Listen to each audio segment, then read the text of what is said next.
most of the people that are really focused on themselves aren't living a purposeful life. They're not. They lack purpose. You can see it. You can smell it from a mile away. So let's make it about other people. What cause are you after right now? What change are you attempting to make either in the world or your community or your family, somewhere? Something that means something to you and to other people. What is it?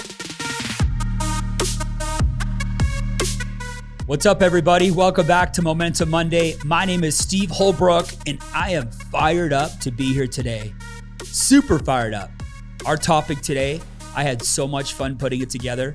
I've had so many questions from you guys around purpose and living a purposeful life. I'm so fired up to give you these 10 points today. But listen, before we get into it, like usual, if you've been listening for a while, please give this some love. Hit the like button, subscribe, maybe share it. Share it on your other social media. If you're brand new, then I hope by the end, you will hit the subscribe button. My name is Steve Holbrook, and I've been on an entrepreneurial journey for the last 16 years. And these podcasts, these Momentum Monday podcasts, these are basically chronicles and lessons that I've learned over the years from other mentors before me. I've stepped on a lot of landmines. I've made a lot of mistakes. But over the years of grinding and working and failing and getting up off the floor, right? I'm sharing with you all the mindset things that I've learned over the last 16 years, all the mindset concepts. So I'm glad you're here. And I appreciate you listening today. If you're listening to on a podcast, iTunes or Spotify, or if you're watching it on YouTube. So let's get started. Today, we are talking about 10 ways to live a purposeful life. 10 ways to live a purposeful life. You know, most people think that living a purposeful life is only for a few.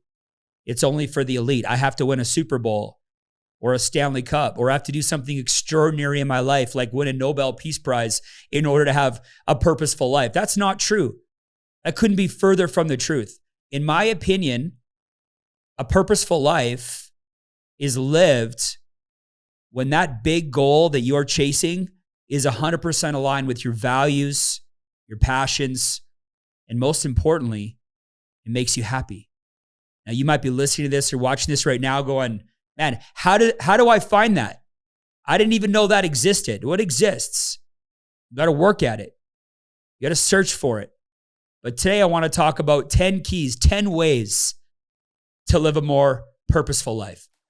So enjoy today's episode. I think you're going to get a lot out of it. All right, 10 ways to live a more purposeful life. Number 1, get clear on your whys. Get clear on your whys. Why are you doing it? What's your mission? What are you after? You need to figure out why you're getting up every morning, putting in a 16-hour day, doing something, and then repeating it day in, day out until the day you die. Why are you doing it? My mentor once told me, he said, listen, Steve, here's the best way I can describe finding your whys. He said, it's not a why, it's a whys. There should be many reasons why you're doing what you do. For example, if you have a campfire and you have one log on that fire, just one log, that fire is only going to burn a certain size. But the more logs you have on the fire, the bigger the flame. You want to get that flame as high as you can, as hot as you can. I love throwing new whys on the fire. And it could be anything. It could be somebody new doubted you. It could be something you want to purchase, an experience that you want to have with your family. But here's the thing I know. When the fire dies down, that's when the predator set in. And if you don't want the predator to set in, you got to get lots of whys on that fire. You got to get that thing burning hot. I wake up every morning with purpose in my veins because I know exactly what I'm fighting for and why I'm doing it. Number 2, live in the present moment. Live in the present moment. If you're not living in the moment, where are you living? You're either living in the past and you're regretting all the things that happened to you or didn't happen to you, or you're living in the future and you're worrying and you're scared about all the things that haven't happened to you yet. So which is it? Are you focused on the past, which you can't change?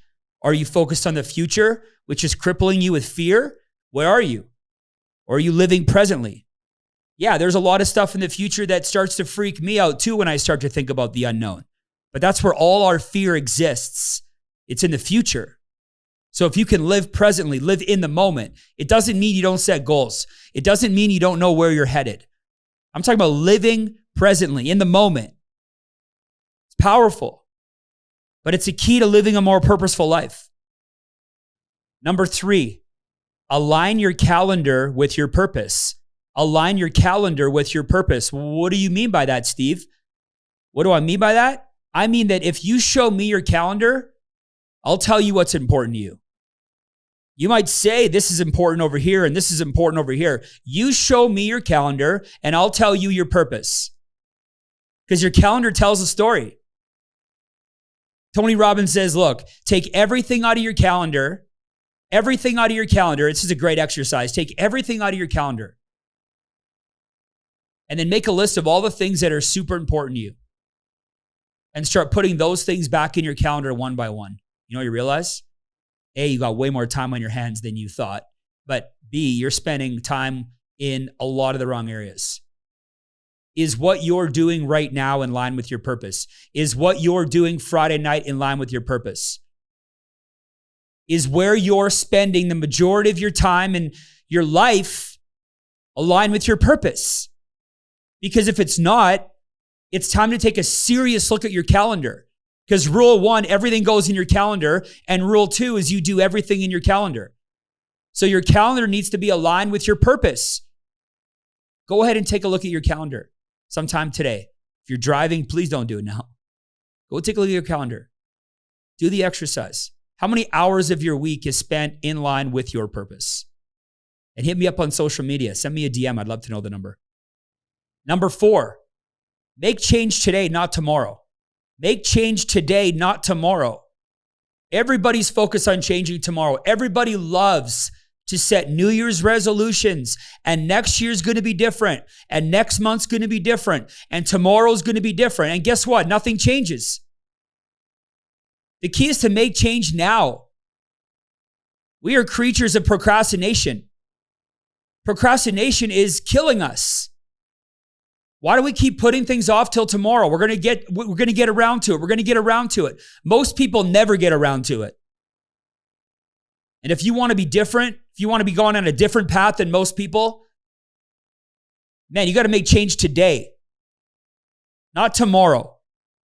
Stop putting off all the important things till tomorrow and start making some big decisions today. I want to challenge you to make a decision on something by the end of the day, something you've been thinking about for a while. Take a step, make it happen. Number 5, focus on progress.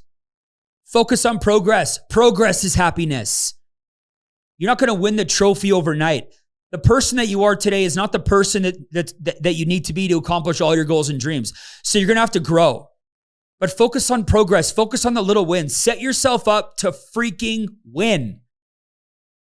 So that you can go from little win to little win, from little win to little win. You know what that does? It builds confidence. And you're going to need some confidence to get to that next level. You need some belief. How do you muster up belief? The same thing. It's the same pattern. Right? Focusing on progress. That's the key.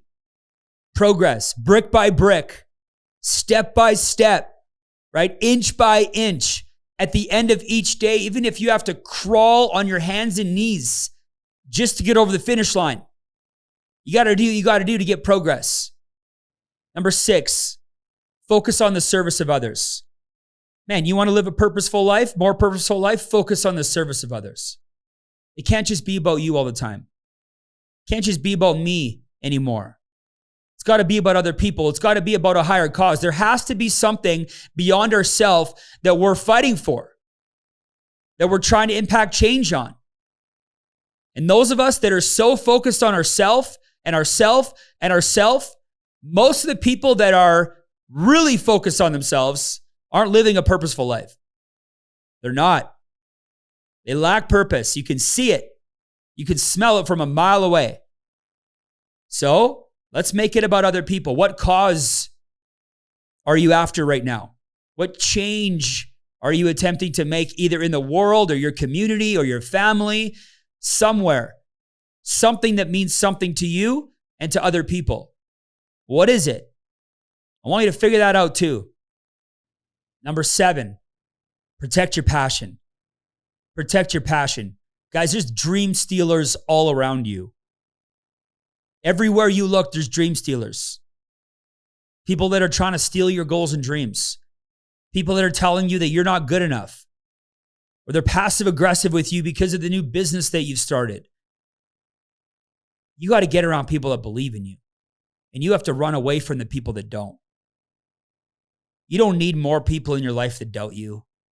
You doubt yourself enough at times. Why would you want to be around other people to validate your negative thinking? All the things that aren't true about you. You got to put yourself in a cocoon. You got to surround yourself with world-class people. See, middle-class thinkers think that the people that put themselves in a cocoon and isolate themselves from the masses, right? Middle-class thinkers think those people are elitists or they think that they're better than everybody else. It's not true. They just understand that you got to get away from the mass mentality. If you're an eagle and you start hanging out with ducks, one day you're going to start to quack. So soar with the eagles. Number 8, be specific with your personal development. Be specific with your personal development. You absolutely need to be personally developing. If you are not personally developing, you have a very, very, very, very low percentage chance of doing anything great from here on in. Because the person you are today is capped. I'm going to challenge you to get on a personal development plan. What do I mean by specific? Here's what I mean by specific. Listen, first thing is, if you're going to consume content on the internet, make sure you're consuming content that makes you happy. Okay, I'll just leave it at that. Content that makes you happy, not content that makes you feel bad about yourself. So only consume content that makes you feel happy. But in terms of personal development, you should be specifically reading the specific books for where you're at right now. Where's your mindset at? Where's your business at? You might need some leadership books by John Maxwell. You might not need those. You might need some Navy SEAL books to train you on a tougher mindset. You got to figure out where your holes are, and I want you to specifically personally develop in those areas. Here's what most people do. They wake up in the morning, they watch some random YouTube video, TED Talks, and they check off their personal growth for the day. Well, I don't know about you, but depending on where I'm at, if I listen or read the wrong personal growth, it'll throw me off for the whole day. I got to a point a couple of years ago where I'd read so many leadership books and they were all kind of saying the same thing. And I said, man, if I read one more damn leadership book, right, I can't handle it anymore. They all say the same thing. Guess what? I had to make a shift. And I shifted. I worked on a different area of my mindset. I actually started working more on my mental toughness muscle. And then I got to a point, right, where that wasn't registering anymore. I leveled up in that area and I went back to the leadership level and I got to a higher level. You should be specific with where you need to be personally developing, and you should be listening to those specific podcasts, those specific books. I'm telling you, this is a game changer. And you will be leveling up at a pace that nobody can compete with. Number 9, anticipate the challenges. Look, setbacks in your business or your life, they're going to happen. They're not a sign from above that you should quit or give up. They're a sign that you're still alive. And you're blessed to be still alive. You're going to have challenges. There's going to be setbacks. Don't get carried away with riding on the high. Don't start spending money that you haven't made yet. Don't cash the check until it's been cleared. So many people, they get beat up or they fall down or there's a setback and it like wipes them out. And they just flick the switch and they give up. And they act like they had never thought about the challenges to begin with. What do you expect? You expect that life is just going to roll over for you and you're just going to, it's just going to be from here on in, it's just going to be no issues, no health challenges, no family challenges, no mindset challenges. That's not how it works. Life gets more complicated. And if you don't keep up, you can get left behind. So you need to understand the challenges are coming. The setbacks are coming. So anticipate them, prepare for them. It's super important. in order for you to live a more purposeful life. Number 10, my 10th way to live a more purposeful life. I got this quote from Steve Wozniak. Steve Wozniak said to us in a small group meeting, he said, here's my definition of happiness. And I thought this was perfect. Smiles minus frowns equal happiness. Smiles minus frowns equal happiness. At the end of the day, if you can find a way to be happy, if you can find a way to enjoy the journey, if you can find a way to be present in the moment, be grateful for what you have, and that can offset the challenges and the setbacks and the struggles, then more days than not, you're going to feel great about yourself. You're going to feel great about your life. And that's really it. That sums it up. You're going to have some smiles. There's going to be some frowns, but as long as there's more smile than frowns, you're going to be happy. And that's my 10th point. You'll be happy. You got to be happy. You can't wait until blank to be happy. You can't wait 5 years or 10 years from now when something's going to happen, or you're going to get that wealth, or all the debt's paid off, or you finally find that person that you were meant to be with. You can't wait. You got to be happy now, because you deserve to live a more purposeful life now, not in the future. All right, you guys. I hope you enjoyed today's episode. Man, I'm fired up for these 10 points, and I know that I can level up just like many of you can level up. So please give this episode some love. Hit the like button, subscribe, maybe share it with a couple colleagues. I appreciate you guys for being here, and we'll see you next time.